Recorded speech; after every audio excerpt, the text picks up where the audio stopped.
speaking in my signature style as the opening segment of my podcast, Howard's Opinion. Welcome to another thought-provoking episode of Howard's Opinion.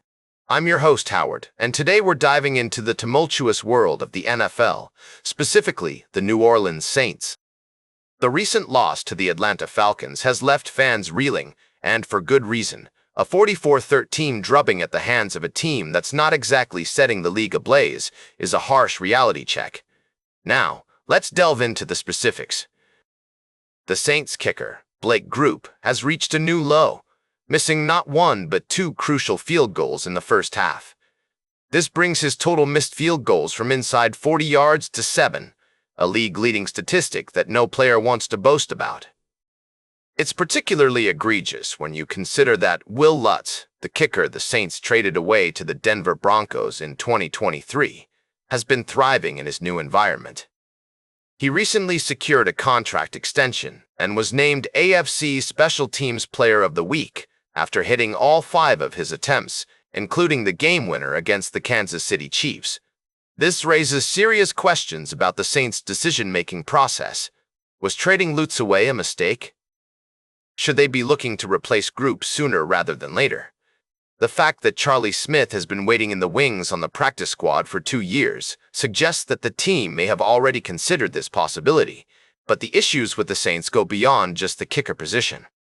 Their offense, led by Kellen Moore, has been underwhelming, averaging a paltry 13.7 points per game through 11 weeks. Moore's inability to call the right plays at the right time, coupled with his lack of discipline and fiery presence on the sideline, has many wondering if he's the right man for the job. And then there's the broader issue of leadership within the organization.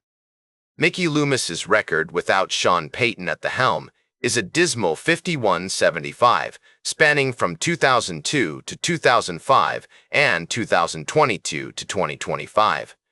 This begs the question, are the right people in charge? As we navigate the final stretch of the season, the Saints have 6 more games to prove themselves. Will they be able to turn things around, or will they continue down this path of disappointment? We'll be keeping a close eye on their progress. We'll be right back with more fascinating sports news on Howard's Opinion. Welcome back to Howard's Opinion, ladies and gentlemen. As we continue our discussion on the world of sports, I'd like to shift our attention to the Emerald Coast Classic, a premier women's college basketball tournament taking place in the picturesque destination of Destin, Florida. This 2-day event promises to be an exciting showcase of talent, featuring 8 teams divided into the Bay Bracket and the Beach Bracket. Now, let's dive into the details. The Bay Bracket includes Mississippi State, Providence, MTSU, and Alcorn State, while the Beach Bracket comprises Nebraska, Virginia, Purdue-Fort Wayne, and Northwestern State. Each division will play third place and championship games, providing ample opportunities for these talented teams to demonstrate their skills. As we examine the schedule, we notice that the tournament kicks off on Monday, November 24, with Alcorn State facing off against MTSU at 2:03 p.m. ET, followed by Purdue-Fort Wayne taking on Nebraska at 6 p.m. ET, and Virginia versus Northwestern State at 8:03 p.m. ET. The following day, Tuesday, November 25, will feature the third-place games and championships for both brackets. It's worth noting that Mississippi State and Nebraska, both of which participated in the NCAA tournament last season, are off to perfect starts this year.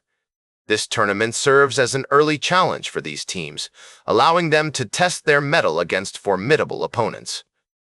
For those interested in catching the action live, the Emerald Coast Classic will be exclusively streamed on Flow College. New subscribers can take advantage of a 15% discount on an annual subscription through the Sporting News exclusive offer. This not only grants access to the tournament, but also provides a wealth of additional content, including live streams, event replays, and original programming. As we navigate the complex landscape of women's college basketball, it's essential to recognize the importance of events like the Emerald Coast Classic. These tournaments provide a platform for talented athletes to shine, while also fostering a sense of community and competition that drives the sport forward. In my humble opinion, the Emerald Coast Classic is an exemplary model of how women's sports can be promoted and celebrated. By offering a high-quality streaming experience and showcasing the skills of these exceptional athletes, we can work towards creating a more inclusive and equitable sporting environment. Welcome back to Howard's Opinion. Today, we've got a fantastic story to close out the show. You know, in the world of sports, there are players who just seem to have that extra something, that spark that sets them apart from the rest. And for the Dallas Cowboys, that player is none other than George Pickens. This 24-year-old wide receiver has been making waves in the NFL with his incredible skills on the field, and his teammates and coaches can't stop raving about him. Quarterback Dak Prescott says, Pickens' potential is limitless, and that he's not from this planet. High praise indeed. And it's not just talk. Pickens has been backing it up with his performance, catching 9 out of 9 targets for 46 yards and a touchdown in a recent game against the Eagles. He's got the electricity, the energy, and the talent to make those big plays that can turn the tide of a game. But what's really interesting is how Pickens has fit in with his teammates.